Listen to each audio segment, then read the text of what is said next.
Hello guys, welcome back. This is Sakshi. तो आज हम बात करने वाले हैं एक short film Vienna waits for you के बारे में। तो दोस्तों, क्या हो अगर आप जो घर रेंट पर लो वही घर आपको वश में कर ले और आपको घर से निकलने ही ना दे और धीरे धीरे बहुत ही जल्दी वो घर आपको बूढ़ा बना दे, तो क्या हो? यही हम इस मूवी में देखने वाले हैं। तो मूवी के स्टार्टिंग में हम देखते हैं कि एक बूढ़ी औरत जमीन पर रेंग के चल रही है, शायद इसलिए क्योंकि उसके पैर बहुत ही कमजोर हो चुके हैं और वो खड़ी भी नहीं हो सकती है। उसके बाद वो एक रस्सी को टेबल से बांधती है और उसका दूसरा हिस्सा खिड़की से बाहर फेंक देती है। ऐसा लगता है कि वो उस घर से काफी नफरत करती है, इसलिए वो खिड़की से बाहर निकलना चाहती है। अपने बुढ़ापे और कमजोर शरीर के बावजूद वो खिड़की के ऊपर चढ़ती है और रस्सी को कस के पकड़ लेती है, लेकिन जैसे ही वो नीचे उतरने की कोशिश करती है तो उसका हाथ रस्सी से फिसल जाता है और वो नीचे गिर जाती है। ऐसा लगता है कि वो गिर के मर जाएगी, लेकिन हम देखते हैं कि उसका एक पैर रस्सी में ही फंसा हुआ है और वो बूढ़ी औरत नीचे जाने की कोशिश करती है, लेकिन रस्सी उसको ऊपर खींच लेती है और वो घर के अंदर वापस से आ जाती है और वो खिड़की हमेशा के लिए बंद हो जाती है। अगले सीन में हम देखते हैं कि एक 25 साल की लड़की जिसका नाम एना है, वो उसी घर में रेंट पर रहने आती है। यहाँ बिल्डिंग मैनेजर मुलेर और पिछली किराएदार उसका स्वागत करते हैं। ऐसा लगता है कि पिछली किराएदार वही बुरी औरत है जो हमने देखी थी। एना घर को देखने लगती है और उसको घर काफी पसंद आता है और जब मुलेर अपार्टमेंट का बहुत ही कम किराया बताता है तो एना खुश हो जाती है कि फ्लैट उसे बहुत सस्ते में मिल रहा है। फिर एग्रीमेंट को साइन करने से पहले वो बूढ़ी औरत से पूछती है कि वो इस अपार्टमेंट को क्यों खाली करना चाहती है। फिर थोड़ी देर चुप रहने के बाद वो बूढ़ी औरत बोलती है कि वो दुनिया घूमना चाहती है। एना को ये सुन के बहुत अजीब लगता है कि उसकी उम्र के लोग तो मर रहे हैं और वो दुनिया घूमना चाहती है। उसके बाद एना बताती है कि वो इस शहर में नई है और वो अपने बॉयफ्रेंड के साथ आई थी, लेकिन उनके बीच में कुछ ठीक नहीं है, इसलिए वो अब अकेले रहना चाहती है। अब जैसे जैसे वो अपनी कहानी बताती है, बूढ़ी औरत बड़ी चिंतित होने लगती है और एना से पूछती है कि क्या वो इस अपार्टमेंट में रहना चाहती है या नहीं, जिस पर एना अपार्टमेंट के लिए हाँ कर देती है। फिर मुलेर एना को रेंट एग्रीमेंट पकड़ाता है और एना साइन करने लगती है, लेकिन पेन काम नहीं करता। हालांकि बूढ़ी औरत के पास एक और पेन होता है। इसका मतलब है कि बूढ़ी औरत अपार्टमेंट देने के लिए काफी जल्दी में है। अब जैसे ही डील पूरी हो जाती है, बूढ़ी औरत अपना सारा सामान लेकर वहाँ से चली जाती है। अब मुलेर एना को फ्लैट की कीज देता है और कहता है कि कोई मदद चाहिए हो तो कॉल कर लेना। उसके बाद वो भी वहाँ से चला जाता है। फिर एना सारे घर को साफ करती है और सामान रखकर दीवारों पर रंग करने लगती है। अपार्टमेंट में काफी धूल और गंदगी भी होती है, इसलिए एना बेकार की चीजों को निकाल के बाहर फेंक देती है। लेकिन जैसे ही एना कूड़ा फेंक कर बाहर से आती है तो वो देखती है कि रैक पर पहले जैसी धूल जमी है और उसकी न्यू पेंटिंग पुरानी हो गई है और उसके ताजे फल भी सूख गए हैं। एना ये सब देख के डर जाती है, लेकिन उस समय वो उसकी परवाह नहीं करती है और फिर से उस जगह को साफ करती है। लेकिन एना बार बार उस जगह को साफ करती है और वो पहले की तरह फिर से गंदी हो जाती है और लगातार काम करने की वजह से एना की आंख में रिंकल्स आना शुरू हो जाते हैं। फिर उस रात एना थक कर वहीं सोफे पर सो जाती है और रात को रेडियो अपने आप चलना शुरू हो जाता है और फिर एना उठकर उसको बंद कर देती है। लेकिन एना जब अपने चेहरे को शीशे में देखती है तो उसको लगता है कि उसका चेहरा काफी बदल गया है। और फिर अगली सुबह एना गुस्से में मैनेजर मुलेर के पास जाती है और उसे ऐसे डरावना अपार्टमेंट देने के लिए डांटती भी है। अब एना अपनी सिक्योरिटी के पैसे वापस मांगती है, लेकिन मुलेर कहता है कि ये तो मुमकिन नहीं है। उसके बाद मुलेर एना को रेंट एग्रीमेंट दिखाता है और कहता है कि इसमें साफ लिखा है कि कोई किराएदार नए किराएदार के आने से पहले अपार्टमेंट खाली नहीं कर सकता है। ये सब इतनी छोटे शब्दों में लिखा था कि एना को मैग्नीफाई ग्लास में देखना पड़ता है और अब ये सुनकर एना गुस्से में पागल हो जाती है और मुलेर को पुलिस की धमकी देती है, लेकिन मुलेर को इससे कोई फर्क नहीं पड़ता। वो सिर्फ एना को अपार्टमेंट में वापस जाने को कहता है कि यही इस एग्रीमेंट में लिखा भी हुआ है। एना इस पर कोई ध्यान नहीं देती और वहाँ से चली जाती है। इसके बाद एना क्लिनिक में मेडिकल रिपोर्ट लेने जाती है ताकि वो पुलिस के पास जाकर कंप्लेंट कर सके, लेकिन डॉक्टर कहती है कि 25 साल की एज में आंखों में रिंकल्स आना और ग्रे बाल कोई छोटी बात नहीं है, बहुत ही बड़ी बात है। इस पर एना चिल्लाती है कि उसको टेस्ट करवाने का पूरा हक है और अपना आईडी कार्ड निकालती है, लेकिन उसकी बदकिस्मती से उसकी आईडी कार्ड पर सब कुछ मिट चुका होता है। थोड़ी देर बाद एना रात बिताने के लिए होटल में जाती है, लेकिन लेकिन रिसेप्शनिस्ट फिर से एना की आईडी मांगता है जो उसके पास नहीं थी, इसलिए उसको ज्यादा पैसे देने पड़ते हैं। दूसरी रात एना उठती है और देखती है कि वो काफी कमजोर फील कर रही है और अब ये बात सामने आती है कि वो बहुत ही बूढ़ी हो चुकी है, जो कि 80 साल की औरत है। एना बेचारी धीरे धीरे बाथरूम की तरफ जाती है और खांसने लगती है, जिससे उसके दांत टूट के गिर जाते हैं। अगले दिन एना उस हॉन्टेड अपार्टमेंट में जाती है और मुलेर से मिलती है, लेकिन मुलेर उसकी इस हालत से हैरान नहीं होता है, बल्कि उससे कहता है कि उससे प्रोटोकॉल्स का पालन करना चाहिए था। इसमें लिखा हुआ है कि तुम बाहर नहीं जा सकते हो। और अब ये बात सामने आती है कि जो भी कॉन्ट्रैक्ट पर साइन करेगा और बाहर जाने की कोशिश करेगा उसकी उम्र बढ़ती चली जाएगी जब तक कि वो मर नहीं जाता। मुलेर ये भी बताता है कि अपार्टमेंट को अकेले रहना पसंद नहीं है, इसलिए कोई ना कोई किराएदार वहाँ पर होना चाहिए। और फिर मुलेर से बातचीत करने के बाद एना अपने कमरे की तरफ चली जाती है। थोड़ी देर बाद मुलेर को ये एहसास होता है कि उसकी माचिस वहाँ पर नहीं है। वो जल्दी से एना के अपार्टमेंट में जाता है और देखता है कि उसका रूम लॉक्ड है। पर फिर हम देखते हैं कि एना अपने कमरे को जलाने के लिए चारों तरफ विस्की फेंक रही होती है। हालांकि जैसे एना आग जलाती है, कमरा आग ही नहीं पकड़ता। एना के बार बार कोशिश करने के बाद भी कमरे में आग नहीं लगती है और एना के ऐसा करने से अपार्टमेंट बड़ा ही गुस्सा हो जाता है और एना का गला घोटने लग जाता है। वैसे एना नीचे गिर जाती है और हवा के लिए तरसती रहती है। फिर मुलेर दरवाजे को खोलकर किसी तरह अंदर आ जाता है और उसके मुंह से कपड़ा निकाल कर उसकी जान बचा लेता है। अजीब बात तो ये है कि ये वही कपड़ा होता है जो हमेशा रैक के ऊपर रखा रहता है। फिर थोड़ी देर बाद मुलेर एना को पानी देता है और अपार्टमेंट के बारे में सब कुछ बताना शुरू कर देता है। मुलेर बताता है कि ये अपार्टमेंट बहुत साल पुराना है और तब से लेकर आज तक इसमें कोई न कोई किराएदार रहता ही है। वो बताता है कि एक बार कुछ स्कूल की लड़कियां यहाँ रहती थी, लेकिन कुछ ही दिनों में वो सभी बूढ़ी हो गई। ये घटना एक न्यूज भी बन गई थी और चारों तरफ फैलने लगी और उसके बाद से एक ने यहाँ जादू टोना करने की कोशिश भी की थी, लेकिन वो अपने प्लान में कामयाब नहीं हो पाया और बड़े रहस्यमय तरीके से मर गया था। इसका मतलब ये हुआ कि अपार्टमेंट कोई भी बाहरी छेड़छाड़ पसंद नहीं करता है, इसलिए सरकार ने भी इसके बारे में सोचना बंद कर दिया और इस अपार्टमेंट को एक सीक्रेट रखा हुआ है। इसलिए पुलिस भी इस हॉन्टेड अपार्टमेंट के लिए कोई एक्शन नहीं लेती है और अब मुलेर को इसे देखने के लिए रखा गया है। मुलेर बताता है कि ये उसका फर्ज है कि यहाँ कोई ना कोई रहना चाहिए। वो आगे बताता है कि उसे ये नौकरी अच्छी नहीं लगती है, लेकिन मजबूरी में करनी पड़ती है। फिर जाने से पहले मुलेर काती एना को कोई किराएदार ढूंढने को कहता है, क्योंकि उसके पास यही एक चारा है जिससे वो यहाँ से निकल सकती है। आगे हम देखते हैं कि एना मेकअप करके अपने एक्स बॉयफ्रेंड से मदद मांगती है, लेकिन दुर्भाग्य से डैनियल उसको पहचान ही नहीं पाता है। एना अपनी असली पहचान बताने की कोशिश करती है, लेकिन डैनियल को लगता है कि वो उसकी एक्स गर्लफ्रेंड की दादी माँ है और उसी वक्त डैनियल की न्यू गर्लफ्रेंड उसको गाड़ी में लेने आती है। ये बात सामने आती है कि वो दोनों भी किसी अपार्टमेंट को ढूंढ रहे हैं और एना के पास ये बहुत ही अच्छा मौका होता है कि वो उनको उस अपार्टमेंट में भेज दे, लेकिन वो कुछ नहीं कहती और उनको जाने देती है। उसके बाद जब रात को एना सो रही होती है, तभी रेडियो फिर से शुरू हो जाता है और कुछ चीजें अपने आप चलने लग जाती हैं। ऐसा लगता है कि अपार्टमेंट उसको दोस्त बनाना चाहता है। वो एना के लिए खाना बनाता है। जैसे ही एना उठकर देखती है, खाना उसके सामने पड़ा होता है, लेकिन उसको खाने की बजाय वो फेंक देती है। हालांकि उसको पता भी होता है कि अपार्टमेंट ने उसके लिए चाय भी बनाई है। एना थोड़ी सी चाय पीने का फैसला करती है। फिर एना कप में चाय डालकर पी लेती है। उसके बाद उसको चाय काफी पसंद आती है। फिर एना डस्टबिन के पास पड़ा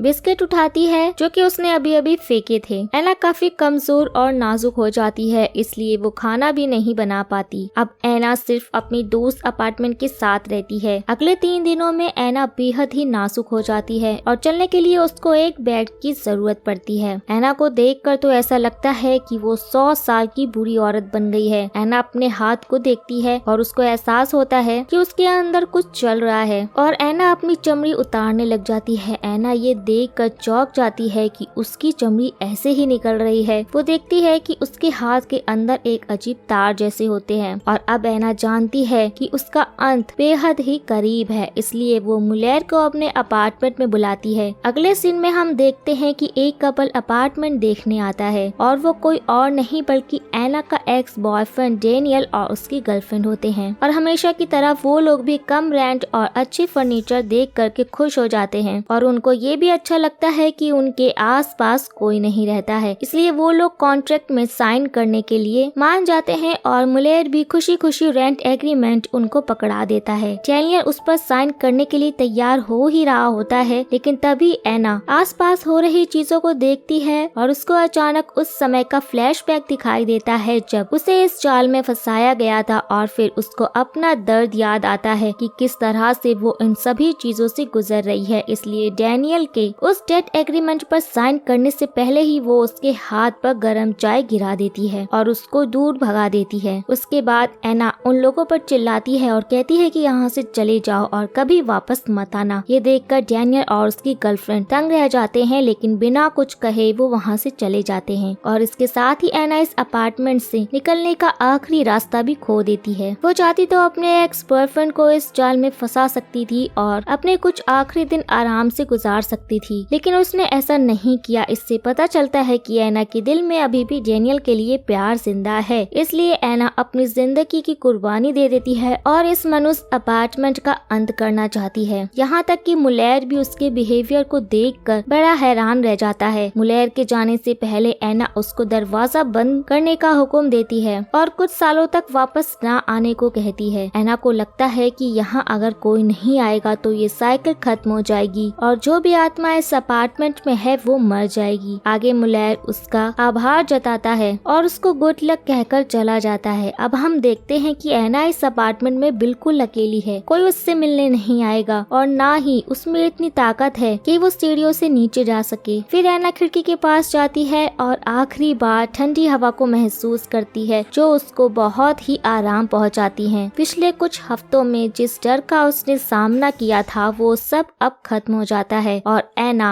आखिरकार अपने भाग्य को स्वीकार कर लेती है। उसके बाद हम देखते हैं कि एना धीरे से अपार्टमेंट को कॉमन होने को बोलती है और फिर सोफे पर चली जाती है। जल्दी अपार्टमेंट अपनी प्रक्रिया शुरू कर देता है और फिर एना मारी जाती है और उसके बाद उसका शरीर सोफे में घुलना शुरू हो जाता है। सिर्फ उसके कपड़े बचते हैं और अब वहाँ पर हम देखते हैं कि एना का दिल धागा बनके सोफे पर बुन जाता है। एना का सिर एक सफेद कपड़े के रूप में दूसरे कपड़े के साथ सोफे पर आ जाता है और इससे पता चलता है कि अपार्टमेंट खुद को नया करने के लिए अपने शिकार का इस तरह से इस्तेमाल करता है। हालांकि अब हम ये अंदाजा लगा सकते हैं कि अपार्टमेंट जल्दी ही मर जाएगा। तो दोस्तों यहाँ पर ये मूवी एंड हो जाती है। सो गाइस, आप लोगों को ये वीडियो कैसा लगा हमें कमेंट करके जरूर बताइएगा ताकि किस किस ने वीडियो को लास्ट तक देखा है मुझे पता चल सके। तो अब मिलते हैं नेक्स्ट वीडियो में, तब तक के लिए take care and ta ta bye bye.